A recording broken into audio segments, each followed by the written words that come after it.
tripping. Mic check, mic check. Hello. Coffee. Welcome back. Episode 2. Down. We're gonna drink coffee. double espressos, and then we're gonna start this podcast at this high-tech podcast station. This is so sick.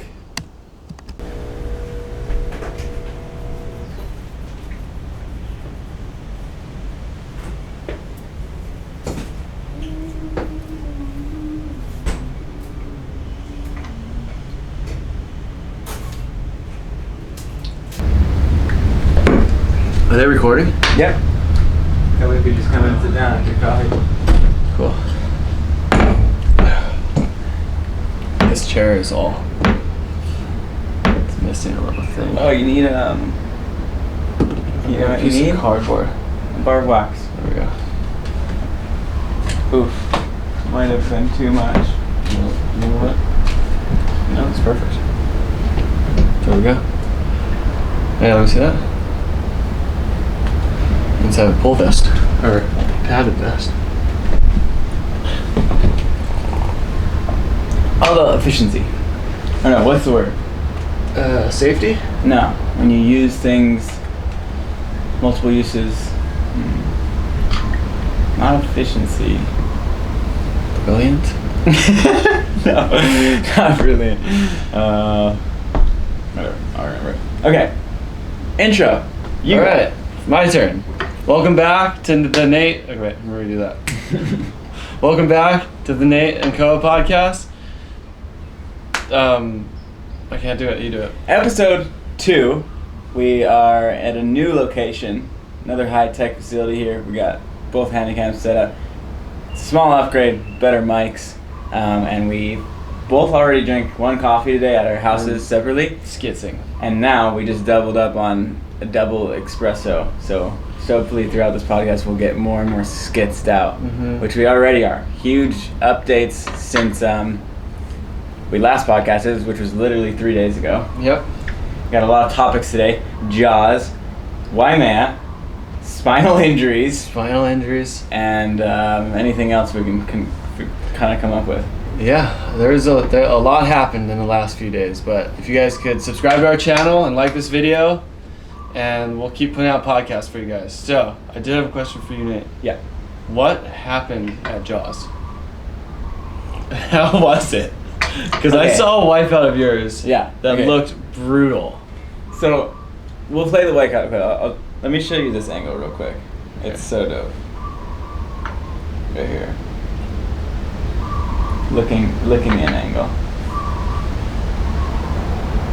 Oh my god. That thing just lurched under you. Doubled up like crazy. Oh! Spine gone. The horror. Okay, so we've done this a few times now. Big 20-foot swell comes, and we talked about this in the last podcast. Jaws backside. It's not enjoyable. There's other waves here on Oahu, outer reefs as well as Waimea, that get huge, and you can get work done at, right? So I go to Jaws, Koa stayed here. I'm like, the winds are weird. We know we're thinking the winds are going to be weird because that was the forecast. And I go over there. Kai Lenny was sick. He's like, you can crash in my extra room. I'm like, sick, thanks Kai. Shout out to Kai for the extra room. And show up in the morning expecting Jaws to be jumbled up. It's always jumbled up in some way, even when it's clean. Roll up, and Jaws always gets to swell 3 hours later. I was like, oh, it's going to be small. Roll up, it's 20-foot barreling. Bombing. Slow. Glassy. Glassy, dude. Like, it's crazy. Jaws, Maui doesn't have glassy conditions. They call it Maui glass, and that's like 25-foot offshores. Yeah. 25 not offshores. So it was like just barely puffing offshore, no wind, 20 foot and barreling. I'm like, oh my god, we're on. It's not going to last long. The north winds are coming. Yeah. I spaz out and go out, obviously. Down the cliff. Do the rock thing. Oh, God. Rock crab out. No issues, nothing. You didn't go out on the boat? Didn't go on the boat. Oh. I was like, I don't like being stuck on the boat all day.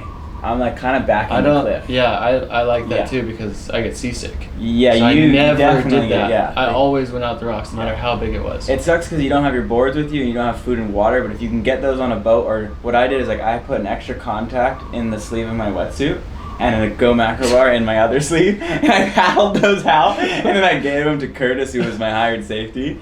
And I said, "Can you hold on to these precious items? Because if I lose a contact, my session's fucked." Dude, that is so crazy. Yeah. That you have such bad eyes. I have terrible eyes, and I'm wearing contacts right now, and without them, I can't see more than like 10 foot. You can't surf without them, huh? Imagine a Jaws' playing field that big. I couldn't see. I would see something like, is that ocean or is that a 30-foot set coming? I don't know. Oh my god, that is. It's bad. Intense. Yeah, it's not good. Anyway, go out and it's just pumping. I get like 2 fun waves. One wave I almost get a barrel on, and I'm thinking like, like for the last 4 years I've been trying to get this one Jaws wave, and I've just had disasters happen. The one huge double up last year, fucking lipped in the head, like as I'm pulling in. 2 other ones, I tried a knife and my tail came out and I ate it. And so this day I'm like, this is my day, like I'm gonna get the wave for sure. I paddle and I miss this crazy double up, and because the 20-second period it was like ledging super hard. Yeah, it was underground looking. Yeah, and I missed it, and then I just went like Grom mode, like next one I'm going. Like I'm not gonna back out again. Like instead of being like calm, veteran big wave surfer Nathan's gonna choose his Dig North rolling and get the barrel. No chance. I go. No chance. Horse blinders on, and then I tell Tori and Tyler on, next double up I'm going, and Tori's like, relax, like it's all good. Bro, that's bad if Tori's telling you to relax. Come over a wave, and Tori said he had caught the wave before, and I come over this wave and I just see this double up, and I just turn and I'm like, I'm gonna be taking off in this barrel, I'm gonna be so under it, I'm not dealing with that ledge. Paddling, I'm under it. Go to stand, and my body was below the lip line, but what I didn't factor in was, well, first this thing ledged out like a giant off the wall wave. Yeah, it's a giant double up. But the 2 feet of tail is what I didn't, like the 2 feet of tail door behind me, that's what caught in the lip and threw me. If I had a shorter board, I think I would have maybe knifed it, maybe not, but. I think it was one of those drops, to me it looked like, you know how at Chopes? Yeah. You have to go straight. Yeah. You have to go, like, even if you're angled or whatever, you go straight. And then once you connect fully, then you bottom hit turn. it. Yeah. Because I was like, you did the little turn. Yeah. Right at the top, like just a little bit too much to where you were. Yeah. Those big boards just turned too quickly. They turned too quick. I thought maybe I could knife it, and it was just gonna stick, but because the length of the board, it gets thrown. And Tori was like, he's on the inside. He's like. I turned, saw the double up, and I saw you paddling, and he just said he was like, oh, fuck. He's not going to stop. And he's not, like, he said he saw where I was. I was focusing on drop, but I was far too deep on the wave. And he was like, he's not going to back out now. And he just watched the wave out. You just went blinders. Yeah. That was heavy. What were you saying before that? What was I saying? Oh, I was saying that where you took off some of those drops, you have to airdrop. Yeah. If you're in a certain spot, you have to disconnect. But on a shortboard, you can disconnect, drop straight, and turn. Yeah. Jaws, you're gonna have a 9/8 to deal with, like kinda. What the other option is? The other option is what I did. What you did. So it needs. But you tried. It needs to be tested. Yeah. That's what the thing though with Jaws is like, need to test new entries. Everyone does the same big roll in, which is super sick, and I'm actually gonna do next time because I'm tired of going over the balls. Anyway, how was Waimea? Dude, Waimea was sick. So, me and your 2 brothers, John and Ivan, went surfing, and I literally got out there, and it was like 20 to 25 feet. I think it was a good call. Bombing. Yeah, it was bombing, but only the sets. So like the in-betweeners were like 15, not big enough to run the eddy, I'd say, because it was like every 45 minutes a massive wave would come. Yeah. That me and John missed the 2 biggest waves. We did the classic Waimea, like, it jacks up. And you're like, the whole lineup just paddles out. They bolt and you stay on the double up. What you're supposed to do is just stay on the double up. Hold the line. And we did not do that. We paddled out just enough, and like right when we whipped it, I was like, paddling, just like I'm on top of this thing. I would have done what you did at Jaws if I went on those 2. And I've never seen John so pissed off before at a big wave session. Really? Because he out of positioned himself. Yeah. Well, we both did. And we were the closest ones. Yeah. Because there was like a bunch of kooks out. It was just like... And it was just a 25-foot double up. Yeah. 2 came through. 1 was like a slab. Not that you would have made the barrel, He sent me a clip. He filmed one from the yard, and it was a 25-foot slab. Like, face ledge, like, boom! And I was like, oh my god, the bay's huge! Yeah, it was. That must have been in the morning. That must have been the same clip he sent me when he got there. Oh, damn. So did you end up getting revenge? I got one sick one. I got like probably 8 waves, but I got one of your drops you fucking took off under it, like super under it. I kind of felt like the little disconnect. That's what I was talking about. You go straight and just focus on that. Yep. And then once you feel yourself connect, then you can like look to see what you're gonna do. I seen that clip. It was sick. And like people, I don't know. People may not realize like if you surf, you know, but frontside backside on a gun are vastly different. So like frontside is like whole universe vast. Like they're fucking it's different. Way different. Backside is so much harder than frontside. So difficult. You can lean into it frontside and foot on the tail and crank a bottom turn. Backside is so hard to do that. So hard. And I was impressed with the drop because he was fucking really late and under the lip, and frontside guys aren't doing that out there. So it was sick. Yeah, thank you. Your wipeout was pretty sick too. And the waves you got. But I had one where I didn't do that, and I did what you did on a smaller scale. Oh God. I'm blaming John. But blame him. John should be blaming me for burning him on the wave because it was almost a wave you could have pulled into him. But he's so strategic. I know he did this on purpose. Is this what you guys were texting about? I didn't even. Okay, so I didn't understand. There was another airdrop that John was behind me, and somehow I lost my GoPro. It's such a bummer, but I watched the clip after. Before I'm paddling head down, and somehow John is on this 25-foot double up chip shot. Yeah. Just coasting in.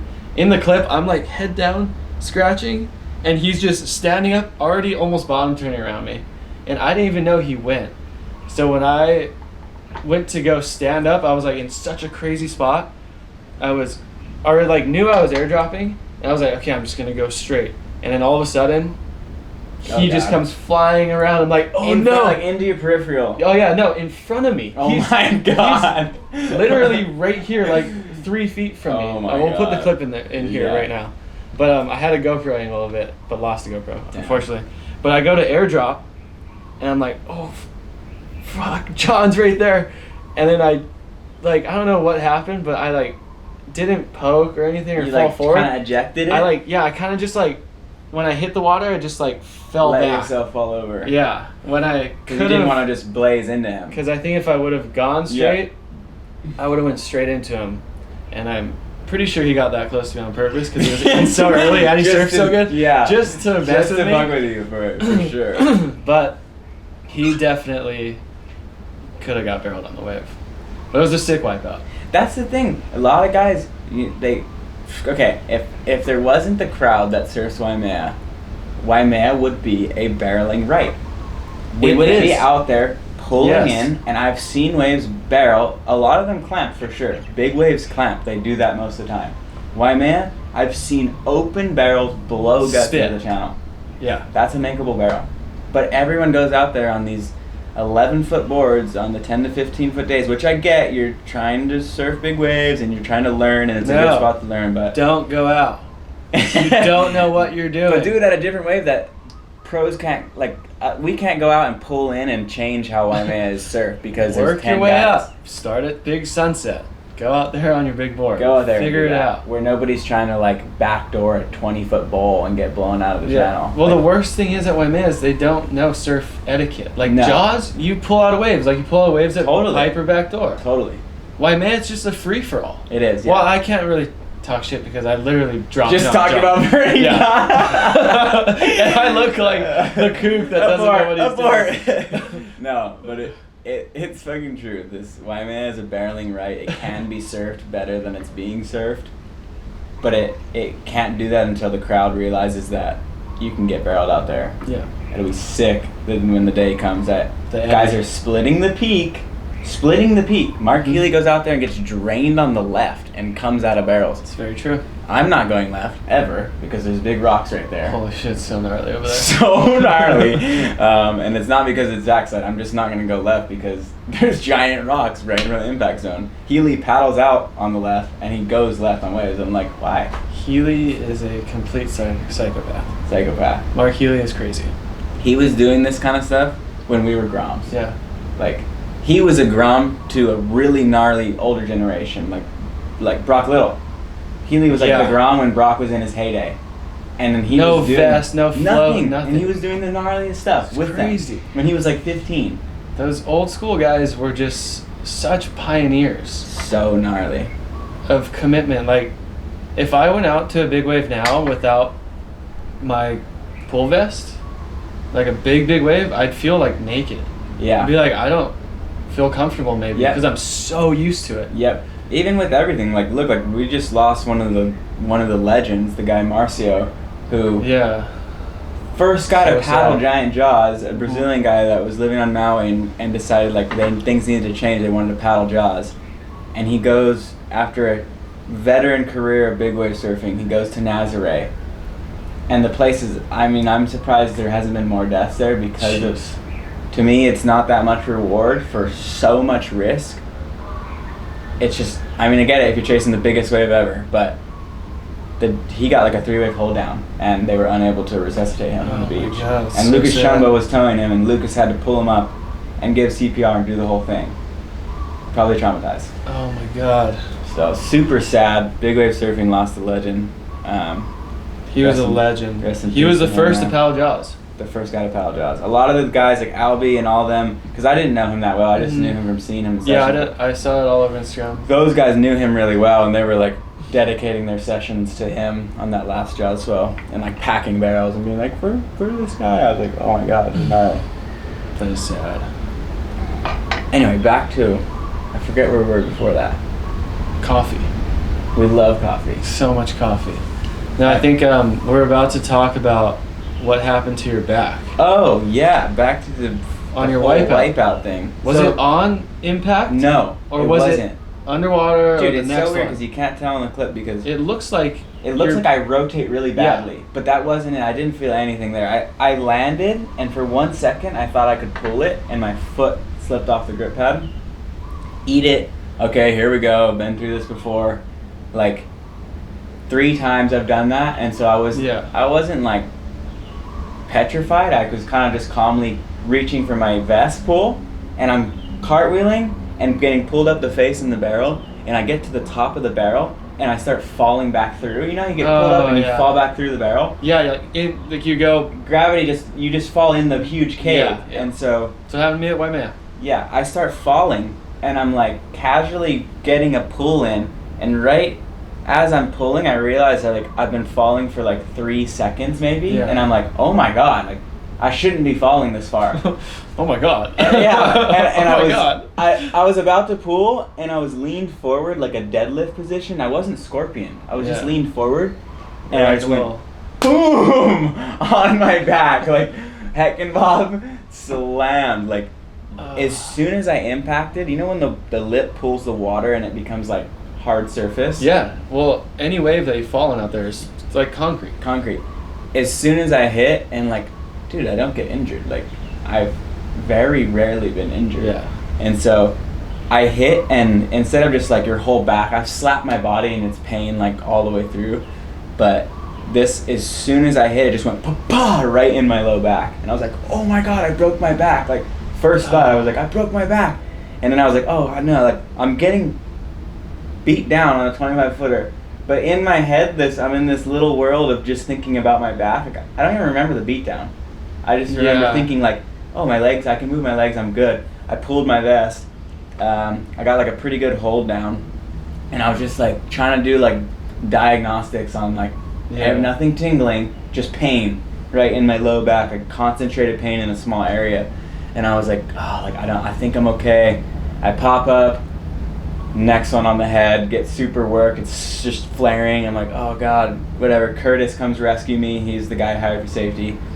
He's like, jump on the sled. I grab the rope and I like pull and it just flares and I'm like, oh, just go. And I like he like pulled me out into the channel, and then he's like, get up on the sled. I crawl up on the sled and I get into like on hands and knees position, and it just like ceases in that spot again, and I'm like, oh my god, like what did I do? Like, God, I could be cooked here. Got on the boat and I'm like, I'm gonna rest. You know, like sometimes it's a shock and then it goes away. Yeah. It didn't get warm, it didn't get numb, it just stayed sore. And I'm like, what does that mean? Like, I don't have like the most experience with tweaks, so I was like, I need to call my brother, because John, years ago, he broke his back at Pipe, and the lip landed on him. He said he felt a snap in his back. He walks up the beach, no stretcher. Mm-hmm. He walked up the beach, he got in my yard, and this is super funny we have similar parents, but John's like, my back, I think something happened. My mom's like, you better be quiet, you better eat some food, you better get back out there, try firing. And he's like, no, like, my back, like, something's wrong. She's like, it's the best day of the year, like, lay down for a second, you're fine. He's like, I don't know if I'm fine. He lays down, and an hour, I remember just checking in on him. An hour later, he was like, I need to go to the hospital, my back is like horrible. And mom's like, oh my god, you're such a crybaby, like, okay, let's go. Guy freaking broke his back. Yeah. And so that's what worried me. Like, he was walking and he walked around the house, and I was like, well, I have no numbness, no tingling walking. Like, did I break something? But went in, got an x-ray.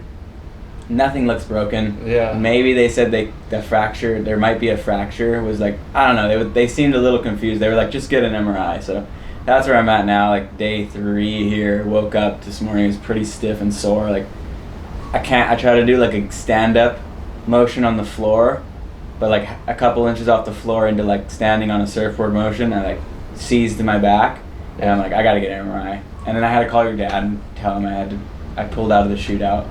That's a bummer. Which sucks, because tomorrow and the next day is gonna be 10 to 15 foot pipe and it's gonna firing. Be pumping. It's gonna be so good. But I know your pain. You know a lot about this. I know all about spine injuries. I've actually had a disc replacement in my C5, C6 from surfing as well. I was there that day. Started like, how long ago was that? 6 years ago now? Probably 6 years ago, I think. I got hit in the head with the surfboard, like a huge 10-foot surfboard, right in the top of my head. And as soon as it hit me, I broke all my teeth, my front teeth, against each other, and hit the water, like face planted, and swallowed all of them. I was like, oh my god, I swallowed my teeth. Ate your own teeth. Ate my own teeth right away. It was the strangest thing, because it's so good. I was pretty concussed afterwards, because this board hit me directly in the top of my head. Luckily, I looked down, and I wish we had the footage, because this is Shadow Company. This is Shadow Company, can't get the footage, but there's a clip of a 10-foot gun. Koa's pig dogging a huge barrel on a gun. Guy throws his board, and you see the rail of this thing just literally contact on his dome, like. Yeah. But yeah, you break all your teeth out and you do the whole... Yeah, I broke all my teeth. You were there. Yeah. You and Billy, and who else was there with us? Luke? No, was Luke on that trip? Yeah, I think it was just me, you, and Billy. Yeah, and it was just the 3 of us. Ryan, Moss, and Forrest. Mm-hmm. But anyway, yeah, so I hit the water, and instantly, I just remember very clearly, right when I hit the water, I swallowed every piece of my tooth. It was so strange, like instantly, like it wasn't just like, I was like, oh my god. That was my teeth. That is so horrible. Come up, I'm like super dazed, like wondering if like I'm gonna be bleeding because I got hit so hard. You don't get hit so hard. Yeah. You don't know how hard you got hit. Yeah. You're like, oh, like is my skull split open? Is my dome out? Like is my brain surfacing? Yeah. And I was a little bit concussed for a while, and then we had to drive out of South Oz It was a mission. Like 15 hours. I went to that weird little dentist to see if I could fly. Yeah. And the lady's like, yeah, sure, you can fly, whatever. Didn't know anything. And the teeth nerves were out. Oh, yeah, the nerve.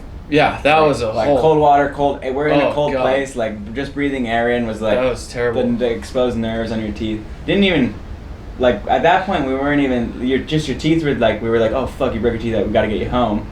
Yeah. But internally I was bad. That's a whole different story, but for the spine thing, I didn't know what was wrong, and I was young, and I could handle a lot of pain.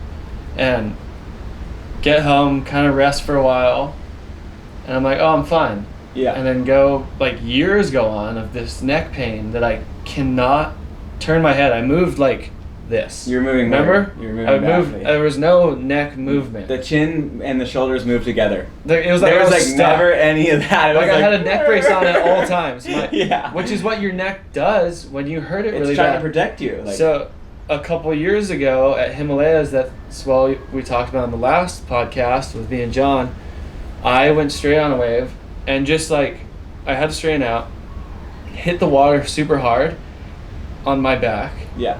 And boom, flare up like crazy. Didn't even think about the wipeout. Like you slam your back. Like I was going, you know, when you have to straighten out on a wave.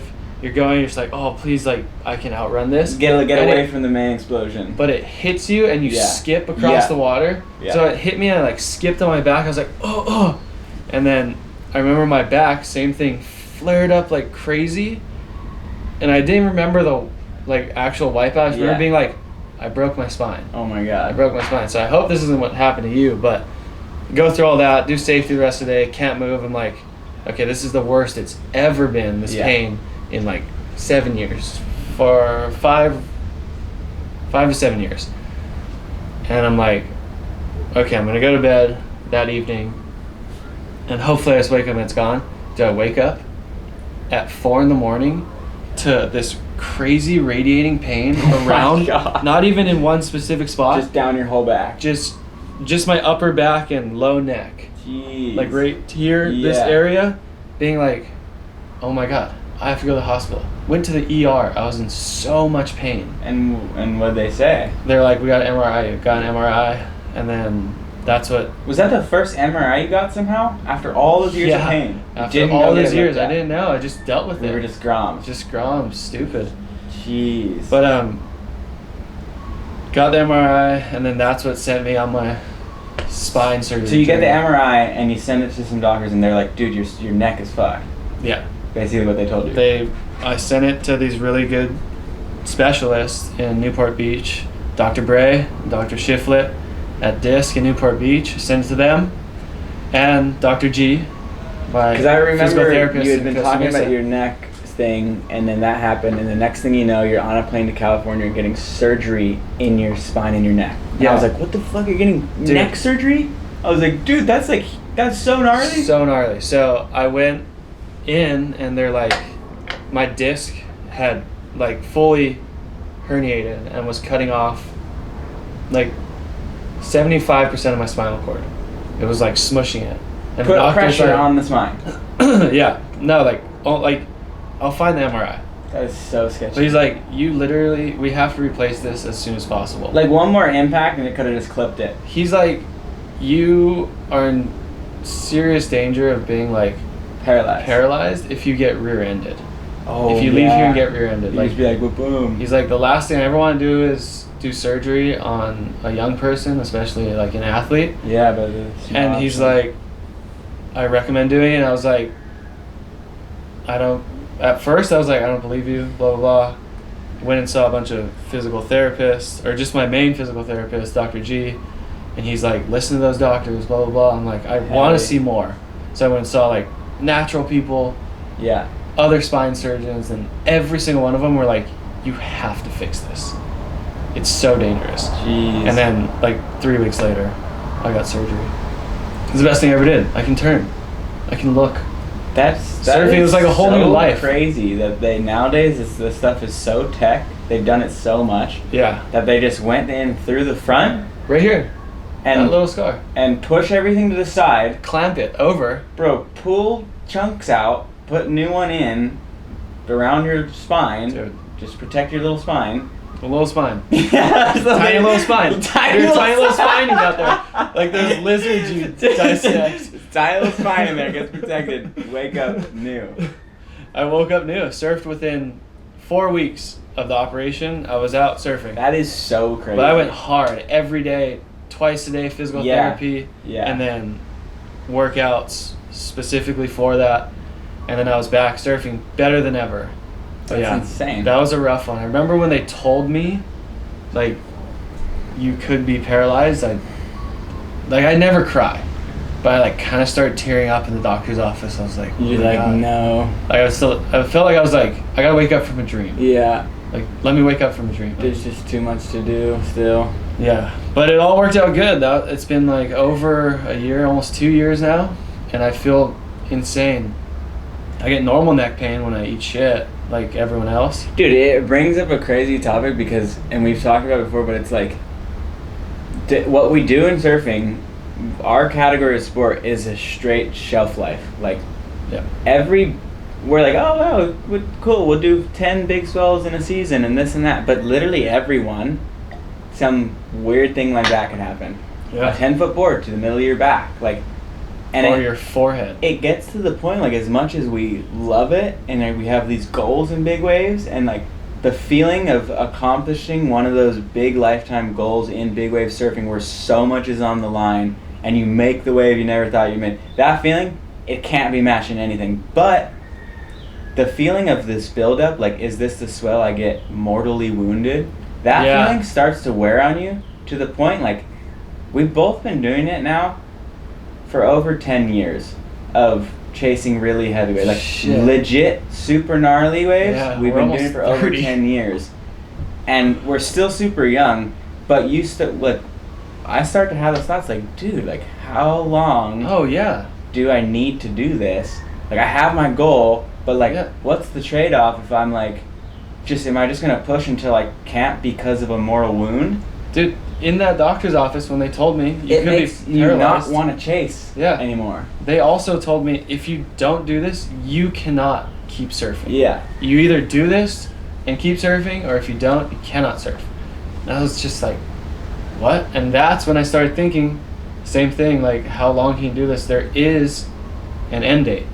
And preferably that end date is before you get like severely injured to end it for you, or you just like kind of step back. So you step back, like you hit a point where you can do something like Dorian. Yeah. The guy was the best of the best, like the gnarliest dude ever at Jaws. He won every award. He did everything you'd ever want to accomplish as a big wave guy. And now he's cruising. He has his family. He's like set. He's surfing when he wants to surf. Like, shit, like, that's a dream. Yeah. Because on top of that, of like, things can end really fast from an injury. Things will end 100% as a surfer because sponsors are just like, bro, see ya. Yeah. Like, as soon as you're not performing tip top, sponsors will just drop you. Yeah, straight up. That's how the surfing is here. Like, that's how us making money. Like, that is why you guys must subscribe to this YouTube channel. Definitely. And our other YouTube channels.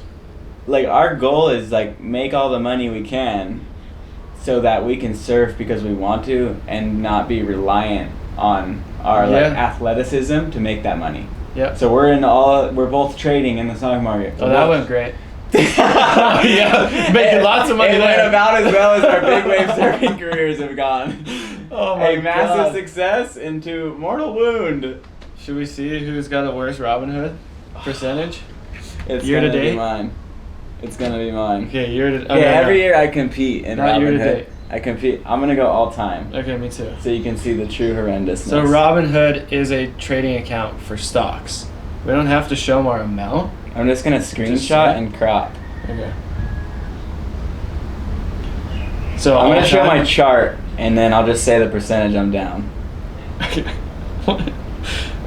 Are you screenshotting your chart? I did. I screenshot it, and then I cropped out that, and so I'm down. Fuck. All time I'm down. You win. 88%. And I don't know if this percentage is messed up because it's like. Oh, it must be incorrect. Yeah, it must be incorrect because I added and pulled out and added and pulled out. Things like that happened, okay? So we're not really sure. I'm down 55%. 56%. That's pretty good. This is what my chart looks like. It looks like Mount Everest. Let me show you mine. We'll put this up so you guys can see, but at one point here, that was the bull market. I was the greatest trader of all time. Who's Warren Buffett? I'm better.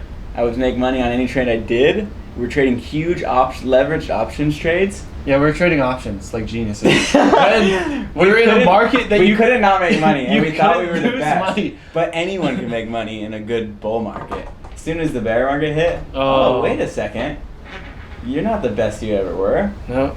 over trading, revenge trading, I can make it back trading. That is what life is about. Totally. You learn.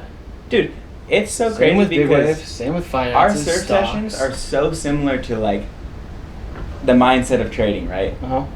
You can glitch out and pull the trigger and put the blinders on and put it on hope, or you can tactically make a good decision, be patient, wait for the right trade or wave, get in the trade, ride it, the best part of it, and then kick out of it. But if you don't do that, if you stay in it too long, it's same with the wave, you stay in it too long, you're gonna get pounded. If you jump in the wrong trade, you're gonna get pounded. Like, it's very true. We should be great at trading, but no, we're because not. We have the experience in the water, but we're not. No, but listen to what we talked about earlier, our experience in the water, what you did at Jaws. That is exactly how we trade. Oh my god. You're like, just in ground mode, just all in. That's 100% how I trade. On a wave you shouldn't have gone. I had a huge game plan. Yeah. And I threw it out the window. That's exactly what we do with that. If I traded to my game plan every time, I would be rich. But I throw it out the window every time. Yeah. I need to change. I think, need to make better decisions.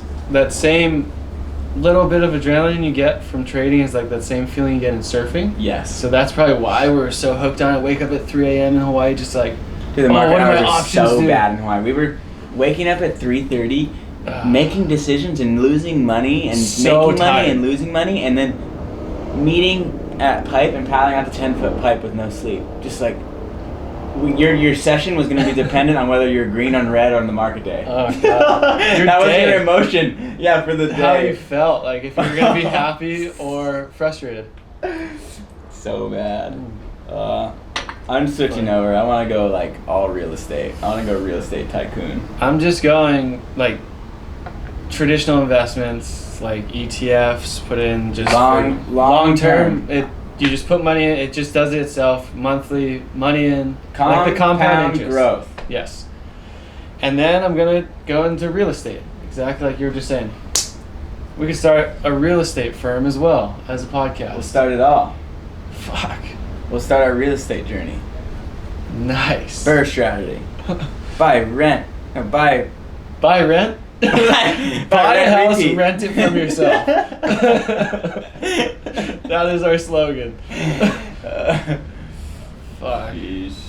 Okay, so what else we got here? Going in, we got the shootout tomorrow. Yeah, shootout will be on tomorrow and the next day. Won the shootout. I have won the shootout. And then the same year you got Wave of the Winter. We both won Wave of the Winter. But Koa's 1 year, you won the shootout and got Wave of the Winter. In one event, you won the shootout and got a Wave of the Winter. So the event's pretty special to you. Yeah. Your dad created it. And so going into it, you just fired up? I think I'll just talk about the shootout in general, like what it means to all of us here is like the sickest pipe contest you could ask for, because you surf, usually it's minimum 2 times. Some years we've surfed like 4 6 times. I think we surfed 6 times one year. Oh yeah, because it's twice a day. We've done 4 full days. Yes. Dude. No, we did 3 full days, I think. So sick. Anyway, you surf pipe with usually 3 of your friends twice a day for half an hour, 45 minutes or whatever, and you get perfect pipe with just your buddies out, no jerseys, nothing. You just go out and get to see the lineup, because we don't really do like contest or like the CT or anything. So the only time we get to see pipe on crowd is when we're doing the shootout. And that's super special to be able to go out there, being from here, and be able to surf your home break with no one out. That's usually got 200 people out.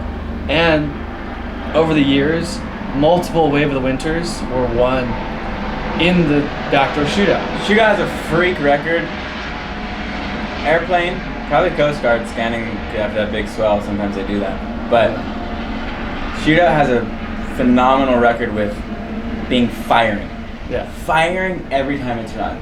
Like the insane window. Yeah. Like the Wave of the Winter is the best wave that winter. It's happened multiple times in the shootout on the days of competition. There is no more Wave of the Winter, by the way. So, yeah. So that sucks, but whatever. It's a bummer. Surfline don't want to pay anybody. I know, they make so much money. This is the craziest thing with that system. Surfline got every best Wave of the Winter submitted to them. They upload that viral clip to their YouTube. they get every single clip all winter long uploaded to their YouTube. Yeah. So they're getting constant stuff on their YouTube. Then they make a film with every single clip submitted. Yeah. They get a free film because everyone submits their waves for the winner. And the sponsors would put up the prize money. Sponsors put up the prize money, but they also put up advertisement money to Genius. be on the face of the site. So they're getting paid huge. They're getting every best wave of every swell all winter long, and then they make a free movie off it. How's that for a business model? How did you cancel that? Oh my God. We do it. We do it. We do it ourselves. Let's do it. We could put up $25K ourselves to the surfer. And we get a sponsor. Mm-hmm. This is living. No. Or we just make a wave of the winter. You just make a wave of the winter, put up a prize first, and you have submissions. We could do it here on the podcast channel, and we could play the submissions and review them. Oh my God. Let's do it. We'll have a separate playlist for Wave of the Winters. Yeah. And we'll get some judges together. Yep. Me, you. Oh no, we can't judge. We can't judge it because we'll be competing in it. Yeah. I'll probably win it. We've actually both won Wave of the Winter. Yeah. Yeah. But we could almost do it like you guys would make the decision on winner. Oh my God, yeah. You like the video with the most likes wins Wave of the Winter from this channel. Yeah. Everyone just has to submit their clip to Nathan's Instagram. We could submit it to we'll figure this out and we'll get next podcast. Next podcast we'll figure it out and we'll have a way to submit it, and then the surfers and the filmers can submit their waves and we'll review the waves, and we'll review. It's perfect because I'm regular, you're goofy. Mm-hmm. So we can review from two sides, and we'll review just so you guys have an understanding, because a lot of times I think people forget on what's really technical in barrel riding and what's just a big good wave. Yeah. Oftentimes Wave of the Winter has been ridden. They rode the Wave of the Winter, but did they surf the Wave of the Winter? Like, some waves, I agree. The guy makes it the Wave of the Winter. He's deeper than anyone. He comes over foam balls. You're like, no way is this guy going to make it. And others have just happened to be in that wave and ridden through it. Just barely make the drop. So I think and they're they're cool deep because they were like... Yeah, we can technically break down what was technical and what wasn't, and like what our thoughts are on the waves, and you guys could be a part of that. Yeah, we could break down every swell. Like whoever submits their waves, we take like the top 5 of that swell. Yeah. And we review them on camera. Mm-hmm. We can like watch it on a computer and stuff. Let us know if you guys would like to see that in the comments. What do we call our podcast? Is it just Nate and Koa podcast? That's what it is. Yeah, we had some great submissions. We had cornbread. Cornbread by Matt Moscow was pretty so funny. good. That made me laugh. I laughed out loud. I did too. That's a good one. I saw another one that made me laugh too. I'm forgetting it now. What was it? I don't know, but I am starting to sweat because I'm so caffeinated right now. I started to get the eyelid twitch. Me too. Really? I was like, I'm not gonna look at the camera because Nate's gonna do me dirty in editing. He's just gonna zoom in on my face while I'm doing something stupid. Ultra crop and one eyelid just going. But yeah. And I'm sweating. It was so cold this morning. It was like 59 degrees down here. It was freezing. Not in Pupukea. It was here. I sleep so good in the right cold. next to the ocean. I sleep in that with AC on. That's insane. But now this hoodie, it's gotten hot. It's probably like 80 degrees outside. Okay, so we'll wrap it up. The waves are firing. Koa's probably going to go surf the other guy. I'm going to go surf because my spine is perfect. I'm going to take this and edit it probably and go get an MRI because my body's not perfect right now. No, I really hope it's all good. I think it'll be okay. I think it's muscular. I'm hoping it's muscular. Yeah. But we'll see. That's episode 2. Hope you guys enjoyed. Like you said, subscribe, support the channel, comment if you're psyched, comment a name if you think of it. We're still thinking we might just keep it the Nate and Koa podcast because that's easy for you guys to search and look up. The Koa podcast? Is that what you just said? Nate and Koa. Nate and Koa podcast. You said Koa podcast. My brain doesn't work right all the time. I'm glitching on this coffee. Constantly concussed over here. Play a game of chess? I can't. My anxiety is already yeah. Okay. See you guys. Like this video, subscribe to our channel. You guys are episode. amazing. Aloha.